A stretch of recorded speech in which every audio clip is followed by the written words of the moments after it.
سيدي وحبيبي وطبيبي قلبي وجسدي وروحي سيدي رسول الله محمد ابن عبد الله الصادق الأمين وعلى آله وصحبه أجمعين. السلام عليكم ورحمة الله وبركاته. الحمد لله رب العالمين وبه نستعين على أمور الدنيا والدين. الصلاة والسلام على أشرف الأنبياء والمرسلين سيدنا ومولانا محمد وعلى آله وأصحابه أجمعين. اللهم صل وسلم على سيدنا محمد مفتاح باب رحمة الله عدد ما في علم الله صلاة وسلاما دائمين بدوام ملك الله وعلى آله وصحبه. اللهم رب اشرح لي صدري ويسر لي أمري واحلل عقدة من لساني يفقهوا قولي. سبحانك لا علم لنا إلا ما علمتنا إنك أنت العليم الحكيم. اللهم ارزقنا فهم النبيين وحفظ المرسلين وإلهام الملائكة المقربين. اللهم أغننا بالعلم وزينا بالحلم وأكرمنا بالتقوى وجملنا بالعافية. لا حول ولا قوة إلا بالله العلي العظيم والحمد لله رب العالمين. نوينا التعلم والتعليم والتذكر والتذكير والنفع والانتفاع والإفادة والاستفادة والحث على التمسك بكتاب الله تعالى وسنة رسوله والدعاء إلى الهدى والدلالة على الخير ابتغاء وجه الله ومرضاته وقربه وثوابه سبحانه وتعالى. الفاتحة إلى حضرة النبي المصطفى محمد صلى الله عليه وسلم وأزواجه وذريته وأهل بيته ولمشايخنا وأساتذتنا ومعلمينا ووالدنا وأولادنا وخصوصا لمن علمنا حرفا ولمن أرشد إلى الخير وخصوصا سيدنا الشيخ كي حجي علي عمر بن طيب وأستاذ عمر بن طيب وفضل الشيخ كي حجي أحمد قرينوري وسيد الشيخ كي حجي عبد الرشيد صديق وأصليهم فرحيم وسيد الوالد حجي محمد عبد الرحمن وسيد الملك الحبيب مهدي بن شهاب وإلى السيد الشيخ كي حجي إحياء المدينة ويسر محمد بن علي وعليكي وسيد حسين محمد بن علي المالكي وسيد محمد مسلم حفظ وإلى مشايخنا وأساتذتنا ومعلمينا وخصوصا لمؤلف هذا الكتاب ومشاره وصلهم فرهم أن الله يعلي درجات في الجنة ويكثر مثوباتهم ويضع حسناتهم ويحفظنا بجاههم وينفعنا بهم ويعيد عن بركاتهم وأسرارهم وأنوارهم وعلومهم ونفعاتهم في الدين والآخرة بسر الفاتحة. أعوذ بالله من الشيطان الرجيم. بسم الله الرحمن الرحيم. الحمد لله رب العالمين الرحمن الرحيم مالك يوم الدين.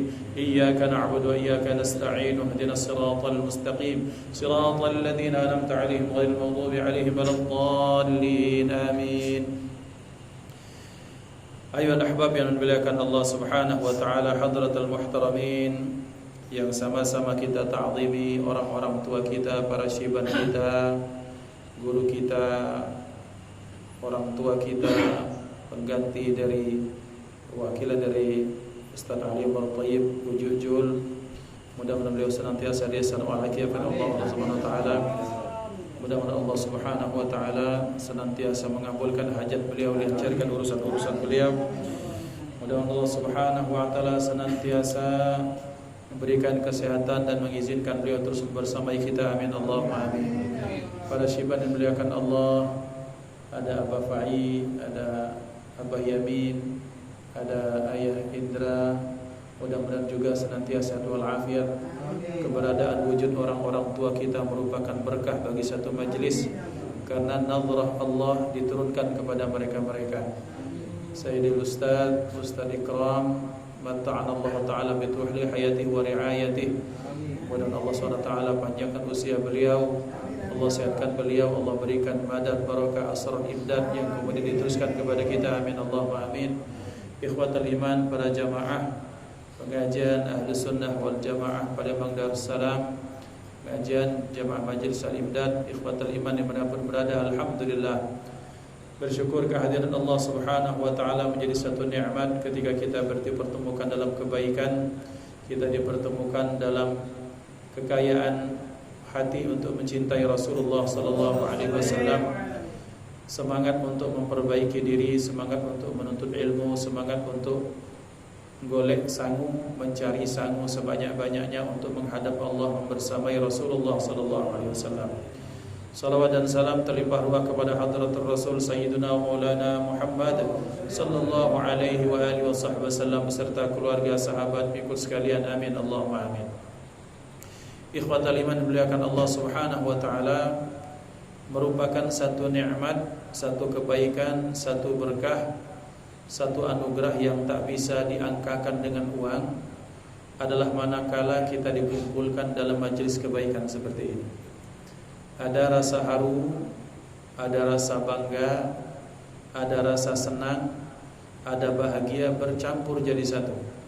Manakala kita bersalaman, manakala kita berjumpa, bertemu dari lintas generasi, ada yang kecil, ada yang ABG, ada yang tua nanggung, ada yang tua keladi. Artinya tua-tua makin menjadi untuk mendekat Allah Subhanahu wa taala. Amin. Dikepalai oleh Wahui, insyaallah. Beliau raisul jalsahnya.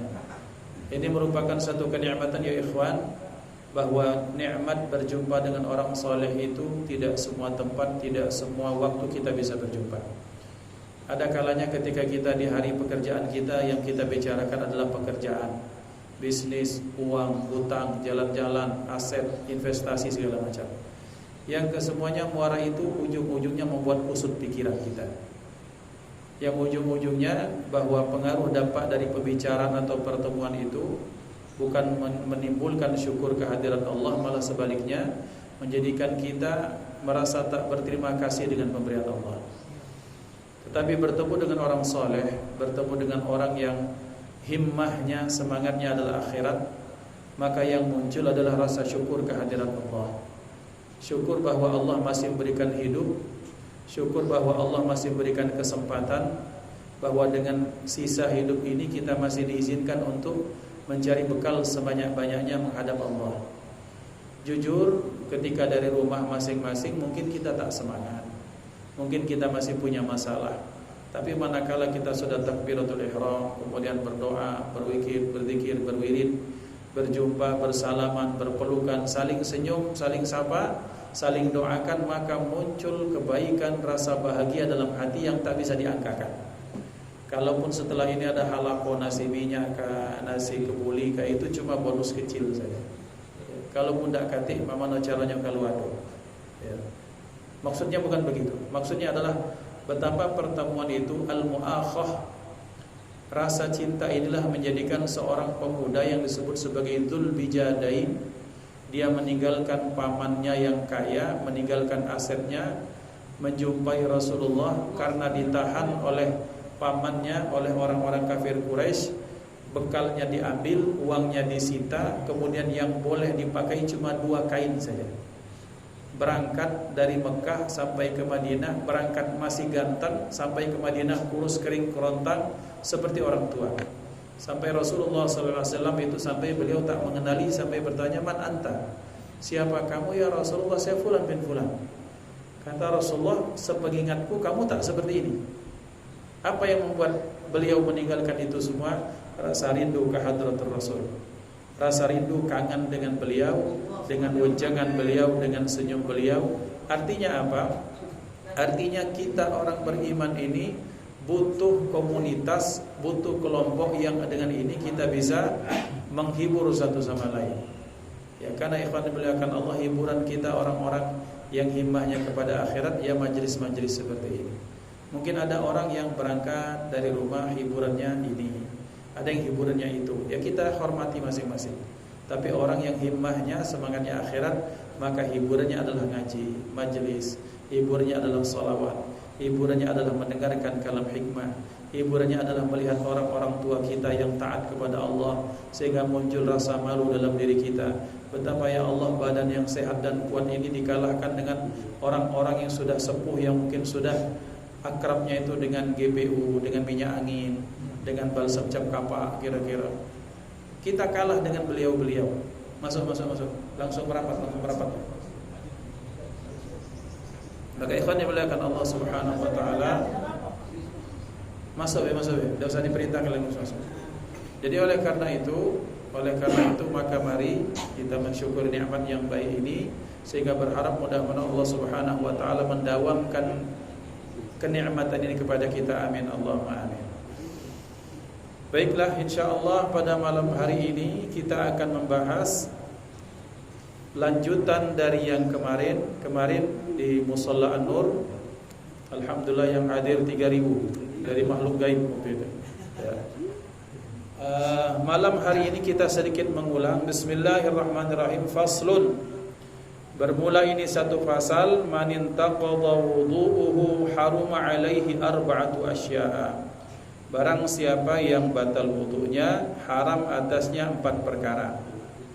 As-salatu, yang pertama salat, wat tawafu, yang kedua tawaf, wa massul mushafi, yang ketiga menyentuh mushaf, wa hamluhu, yang keempat membawa mushaf. Maka ikhwan dimuliakan Allah Subhanahu wa taala, ini yang pertama bagaimana yang diharamkan bagi orang yang batal wudunya. Maka yang pertama diharamkan atasnya salat walau naflan, sekalipun salat itu salat sunnah. Wa salatu janazatin, juga yang diharamkan salat jenazah. Karena kenapa? Karena salat jenazah juga bagian daripada salat. Kemudian masuk dalam kategori salat ini khutbatul jumu'ati wa sajdatut tilawati wasyukri. Yang masuk dalam kategori salat juga adalah khutbah Jumat, sujud tilawah dan sujud syukur. Jadi orang yang ingin sujud tilawah maka lazim ada wudu. Kemudian sujud syukur lazim ada wudu. Orang yang khutbah Jumat batal wudunya maka wajib dia wudu lagi. Karena tidak bisa dia berkhutbah sementara dia batal wudu.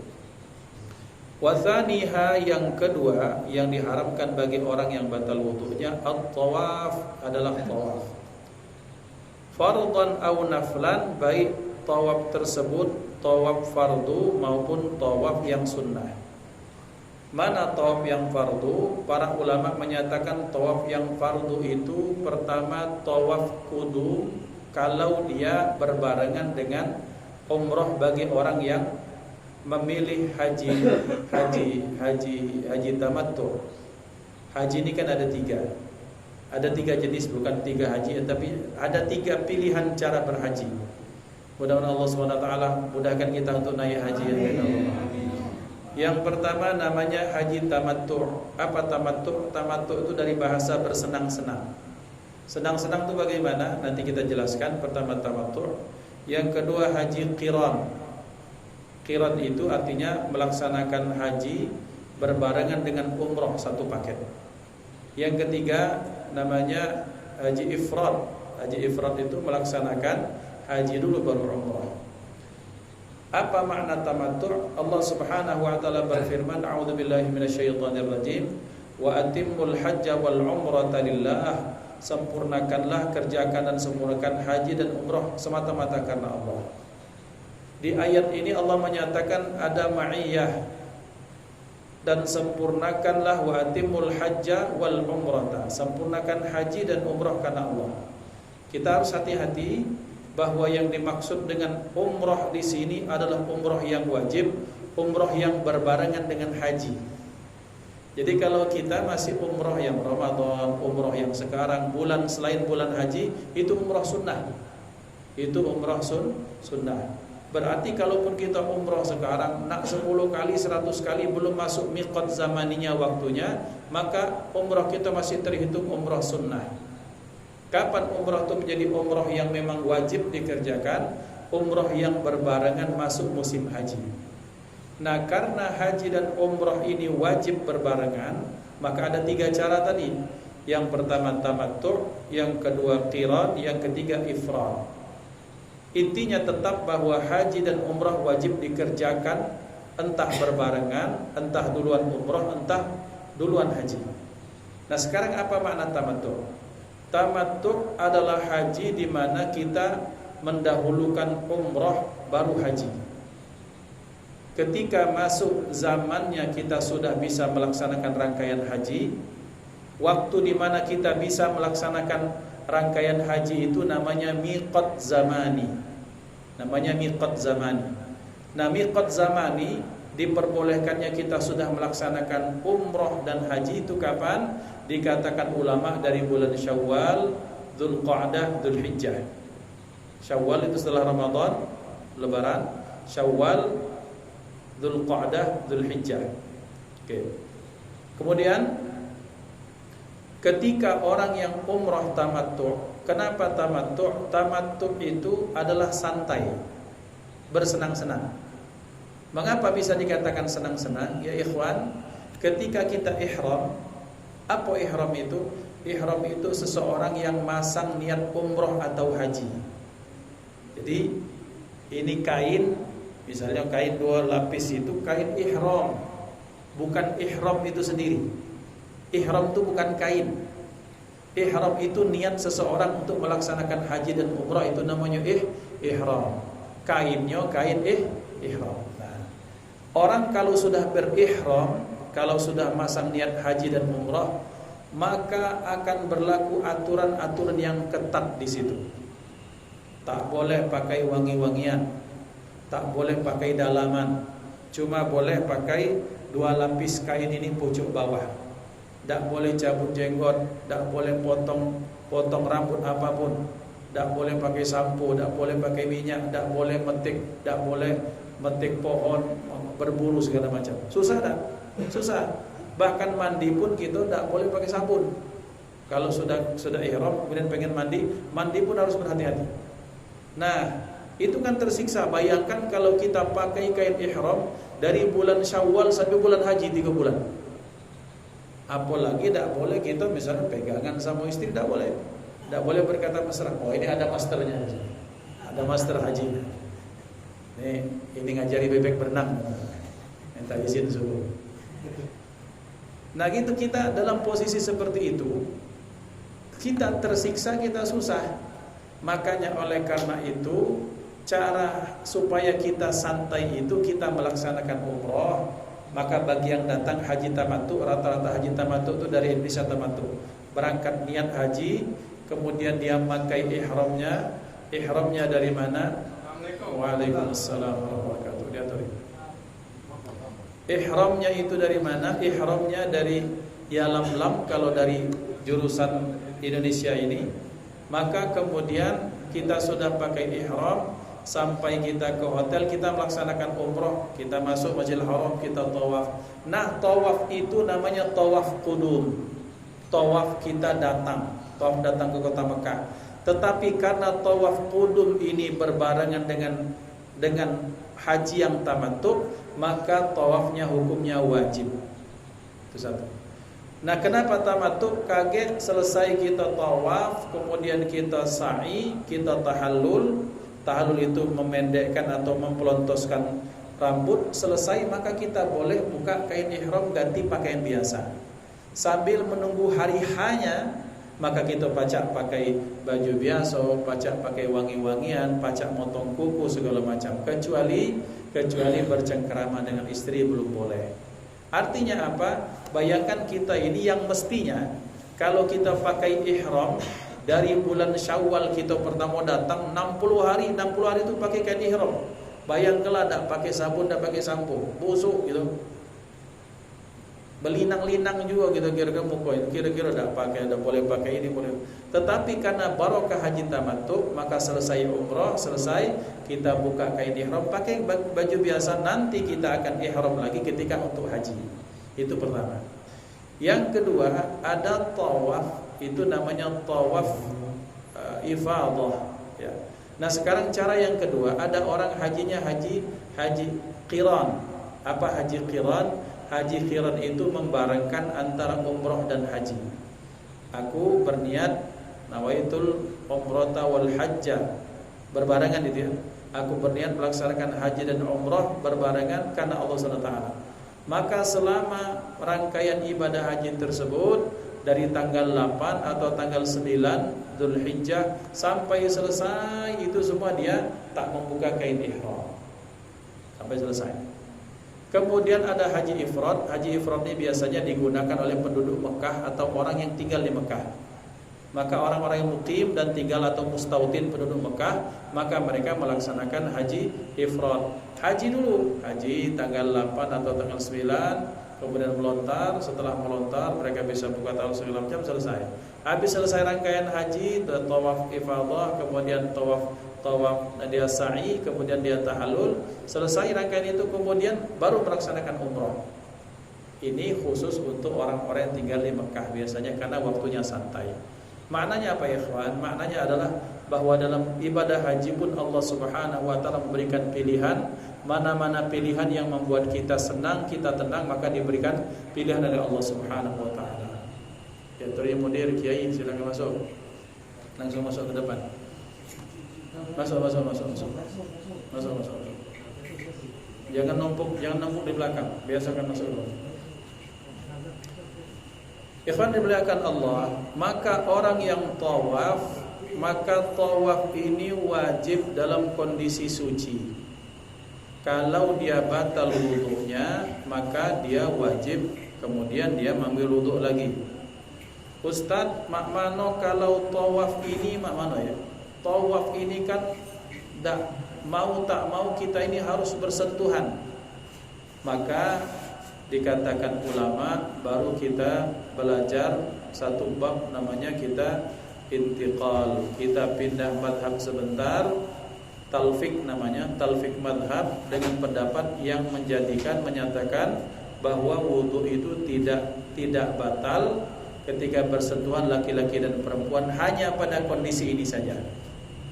Dengan perhitungan apa? Dengan perhitungan bahwa kalau kita bayangkan kita tawaf di lantai 2 atau lantai 3. Lantai 2 itu kan Ka'bah. Lantai 1, lantai 2, lantai 3 makin lama makin besar. Bersentuhan terus, namanya orang jutaan ngumpul di situ. Mau tak mau, kita dana nyentuh, uang nyentuh kita. Itu kan dalam mazhab Imam Syafi'i akan batal. Maka berarti apa yang kita lakukan? Kita talfiq madhab. Artinya talfiq madhab, kita berpindah madhab dengan madhabnya al-imam misalnya Abu Hanifah yang menyatakan tak batal oleh imam, misalnya al-Imam Malik atau Imam Ahmad bin Hanbal misalnya, maka itu diperbolehkan. Tapi dalam kondisi ini saja. Selebihnya balik lagi normal mengikut mazhab Imam Syafi'i.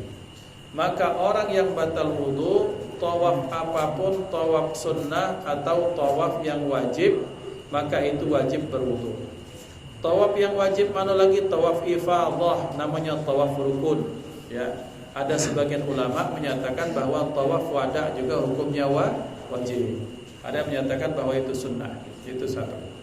Yang kedua, tawaf sunnah. Tawaf sunnah adalah tawaf yang kita laksanakan kapan baik kita masuk Masjidil Haram pertama kali, datang Masjidil Haram, balik, kaget subuh, datang lagi, tawaf lagi. Karena dikatakan ulama bahwa ketika kita melaksanakan tawaf itu merupakan pengganti dari salat sunat tahiyatul masjid. Jadi kekhususan Masjidil Haram di kota Mekah adalah ketika kita masuk masjid, kita tidak disunnahkan untuk salat sunat tahiyatul masjid, tapi diganti dengan apa? Diganti dengan tawaf. Tawaf sunnahnya 7 kali minimal, sebanyak-banyaknya tak terhitung. Ada tawaf sunnat, ada namanya juga bahkan tawaf taubat. Tawaf taubat ini melakukan tawaf sebanyak 40 kali.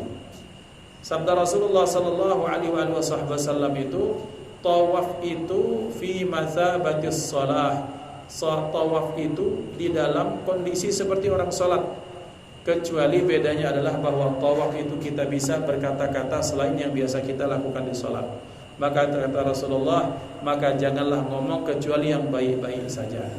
Maka kita boleh ketika tawaf itu berbicara boleh, tapi bicara tentang masalah agama, masalah akhirat. Tapi kalau nak aslam yang lebih selamat lagi, kita baca kalimat thayyibah subhanallah walhamdulillah wala ilaha illallah wallahu akbar wala haula wala quwata illa billahil aliyil azim. Atau kita ganti dengan salawat apapun maka boleh. Atau kalau tidak nak salawat apa, nak baca Quran, tilawah baca Quran itu boleh. Betapa banyak jamaah-jamaah yang kemudian mereka khatam Quran dengan sekadar dia bertawaf, ya bertawaf terus sambil baca Quran, masya Allah. Salah satunya ini amalan dilakukan oleh dulu mantan rektor Unsri Pak Mahmud Hashim ya kalau nggak salah. beliau itu termasuk orang yang kalau tawaf maka beliau itu membaca Quran sampai khatam, Masya Allah. Jadi orang yang batal wudunya ketika dia tawaf, maka itu dia haram untuk melaksanakan tawaf, kecuali dia tadi talfiqul madhab tadi. Kemudian selanjutnya wa massul mushafi, yang ketiga diharamkan itu adalah menyentuh mushaf. Mushaf itu apa? Setiap apapun yang dituliskan Al-Qur'an di situ, baik berupa tiang ataupun lempengan ataupun kulit ataupun kertas, maka hukumnya itu menjadi mushaf. Contoh seperti anak-anak, ada sebagian sekolah atau pesantren di sini di Indonesia, mereka itu diwajibkan oleh ustadz atau gurunya itu setiap hari nulis 1 halaman Al-Quran. Ini bolehlah kita contoh. Ini namanya improvisasi dalam kebaikan. Apa misalnya kita nih beli buku tebal nih. Setiap hari kita nulis menyalin Al-Quran dari Al-Fatihah sampai An-Nas. Tidak usah pikirkan jahat atau bagusnya tulisan. Yang penting kita berupaya untuk latihan tabaruk itu. Maka kita salin Bismillahirrahmanirrahim, Alhamdulillah sampai minal jinnati wan nas. Tulisan tangan itu di dalam kertas itu namanya mushaf. Atau kalau kita ada tiang, kita tulis tiang dari pucuk ke bawah, maka itu bagiannya mushaf, bukan kaligrafi. Kalau kaligrafi kan potongan sedikit. Atau lauh itu batu pipih, sesuatu yang rata, entah dari batu, entah dari papan. Kalau sekarang kan papan misalnya. Tapi kalau dalam zaman dahulu orang-orang Arab itu menggunakan batu-batu yang pipih itu ditulis, itu namanya mushaf. Au jildan, atau kulit, entah kulit kambing atau kulit onta ataupun kulit kerbau misalnya, kulit apapun dituliskan seperti itu, maka itu jadi mushaf. Nah, berarti ketika disebut sebagai mushaf, yang diharamkan bagi orang yang batal wudu, lam masul mushaf, memegang, menyentuh mushaf, maka hukumnya haram. Kemudian wa kharaja min dzalika at-tamimah, yang keluar dari bab itu adalah tamimah. Apa tamimah atau tamaim? Tamimah atau tamaim ini kita jelaskan supaya orang tidak gagal paham, supaya tidak gampang menyalah-nyalahkan, karena ini merupakan hukum yang dibolehkan oleh para ulama. Apa tamimah? Wahia ma yuktabu fiha syai'un minal qur'ani littabarruki wa tu'allaqu 'ala ar-ra'si mathalan. Tamimah atau tamaim adalah apapun yang ditulis di dalamnya syai'un minal qur'an, sedikit bagian daripada Quran, littabarruki, tujuannya untuk tabarruk. Jadi tujuan tamimah itu adalah untuk tabarruk, maka itu hukumnya boleh. Maka tamimah atau tamaim bukan mushaf. Artinya nyentuhnya boleh, kita tidak pakai wudu. Karena kenapa? Karena sedikit bagian daripada Al-Quran. Tapi kalau sudah banyak 10, 15, 20, setengah juz ayat misalnya, maka itu sudah bagian dari mushaf, maka wajib berwudu. Dari sini penjelasan Syekh Nawawi Al-Bantani menunjukkan bahwa ternyata tamimah hukumnya boleh. Jadi kalau ada orang menyatakan tamimah itu apa, bahasa kita jimat. Cuma jimatnya itu untuk apa? Untuk tabarruk, untuk mendapatkan barokah daripada Allah Subhanahu wa taala. Contoh amalan apa yang menjadi tamimah? Contoh amalan ketika awal tahun baru Hijriah kita diajarkan guru-guru kita nulis basmalah berapa kali? Wadedi? 144. Benar Pak Wadedi. Aku baca kurang nulisnya. Nah, itulah pokoknya 144 ya. Tulis 144 kali. Itu di kertas yang suci, kita dalam kondisi suci. Tapi kalaupun ternyata kita batal wudu setelah kita menulisnya, itu tidak apa-apa, karena itu disebut sebagai tamimah atau tamaim. Yang tidak boleh itu tamimah yang dituliskan kalimat-kalimat yang mengundang setan atau jin kafir segala macam. Ya, ini pembahasannya bukan di arena fikih ya, bukan di area fikih ini. Maka ikhwan dimuliakan Allah Subhanahu wa taala, fala yahrumu massuha wala hamluha ma lam tusamma mushafan urfan. Maka tidak haram menyentuhnya, wala hamluha, juga tidak haram membawanya, ma lam tusamma mushafan urfan, selama itu tidak dinamakan dengan mushaf secara kebiasaan. Wa rabi'uha, yang keempat, hamluhu, yang keempat haram itu apa?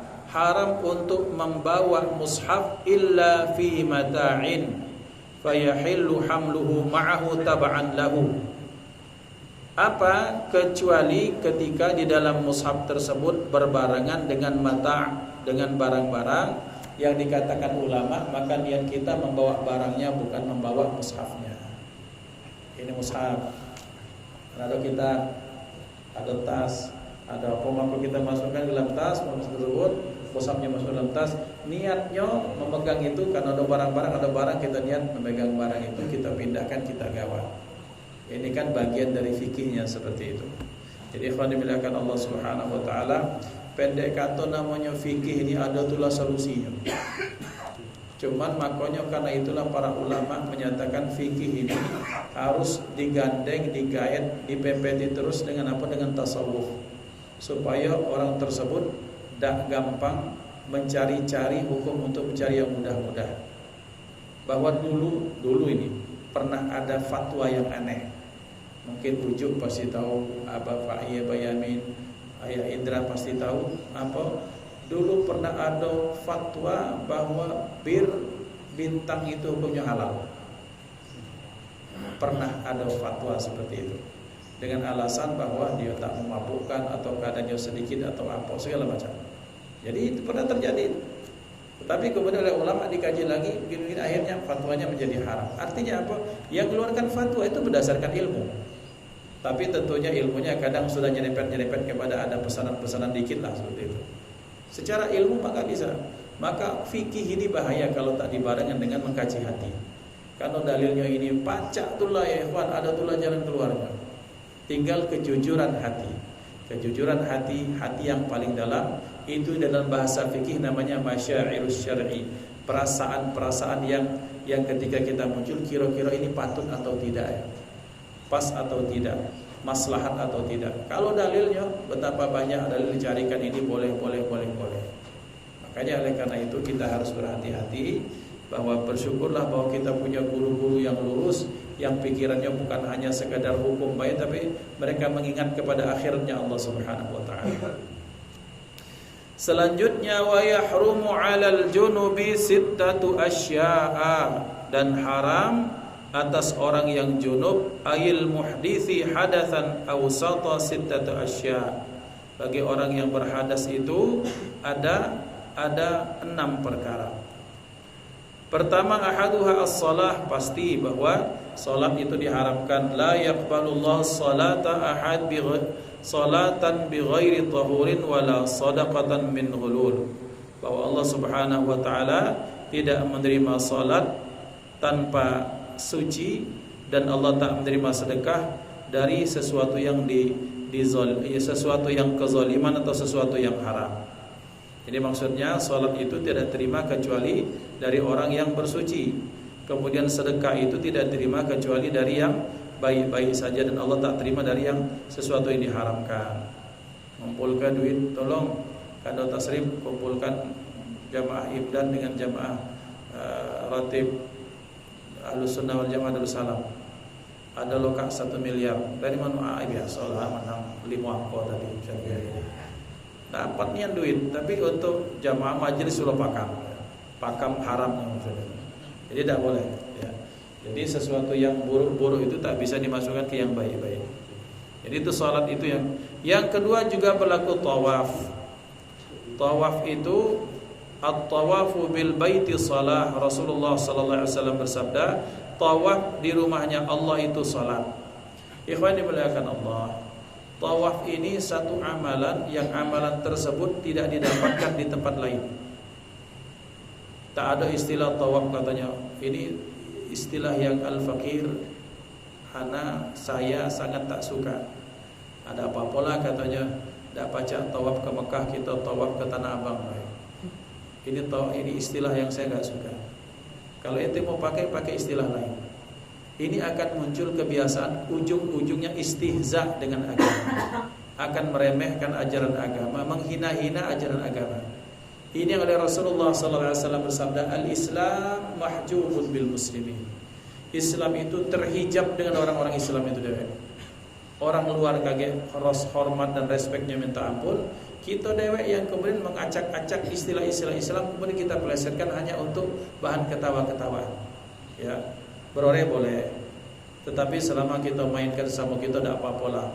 Tapi kalau sudah merembet kepada istilah-istilah Islam, ditakutkan nanti kita istihza dengan agama kita sendiri.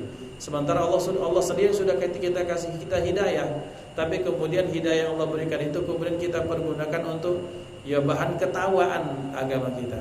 Kalau sudah kita mengetawakan agama dewek, kemudian orang lain mengetawakan agama kita tersinggung. Mana ceritanya? Maka ikhwan dimulakan Allah. Jadi sudah kalau tawaf, ya tawaf itu cuma ada di kota Makkah, cuma ada di Ka'bah, dan kelebihannya amat sangat banyak. Rasulullah sallallahu alaihi wasallam bersabda, Allah Subhanahu wa taala menurunkan setiap harinya 120 rahmat di sekitaran Ka'bah. 60 bagi yang tawaf. 60 rahmat Allah diberikan bagi yang tawaf. Kemudian 40 bagi yang salat. 20 bagi orang yang memandang Ka'bah, hanya memandang Ka'bah dengan membesarkan Allah Subhanahu wa taala. Bayangkan jengok Ka'bah, maka kita tidak heran jengok kita disiaran langsung, oh orang jengok Ka'bah itu memang ada hadisnya, ada riwayatnya, ada contoh dari para ulama. Nah bayangkan datang ke sana kita langsung tawaf, setelah tawaf kita salatnya tercuguk kita depan Ka'bah, langsung mana Ka'bah. Insyaallah luar biasa, dan Allah SWT berikan nikmat ini. Salat itu kalau kita jauh dari Ka'bah kita melihat mahallus sujud, tempat sujud. Tapi kalau kita sudah depan Ka'bah, Ka'bahnya kita jengok. Apalagi kita jengok tempat sujud, Ka'bahnya lah terjogok depan kita. Kecuali rukuk dan sujud, tidak mungkin sujud jengok itu tidak mungkin. Tetap. Tapi artinya apa? Memandang Ka'bah itu mendatangkan rahmat daripada Allah Subhanahu wa taala.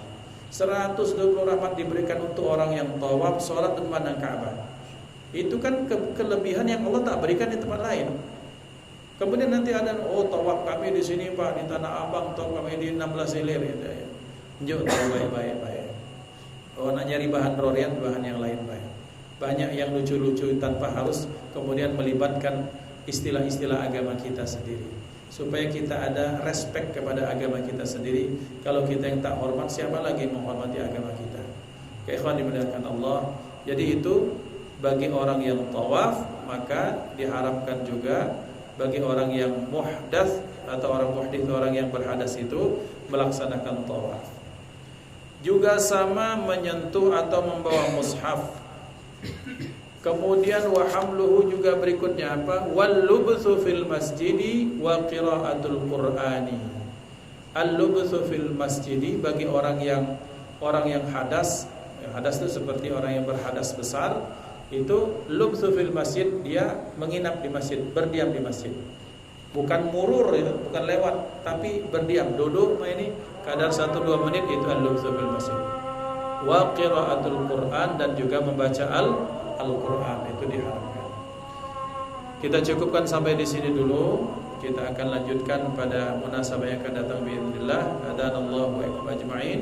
Usikum wa nafsi bittaqwallah. Mari kita tutup dan khitamul majlis. Ya Rabbana tarafna bi annana qtarafna wa annana asrafna ala ladha ashrafna fatub alaina tawbah taghsil li kulli hawba wastur lana al-awrati wa aminir rawati واغفر لوالدينا ربي ومولودينا والأهل والإخوان وسائر الخلان وكل ذي محبة أو جيرة أو صحبة والمسلمين أجمع آمين ربي أسمع فضلا وجودا منا لا باكتساب منا بالمصطفى الرسول نحظى بكل سول صلى وسلم ربي عليه عد الحب وآله والصحب عداد طش السحب والحمد للإله في البدء والتناهي سبحان ربك rabbil izzati amma yasifun wa salamun alal mursalin walhamdulillahi rabbil alamin. Wassalamualaikum warahmatullahi wabarakatuh.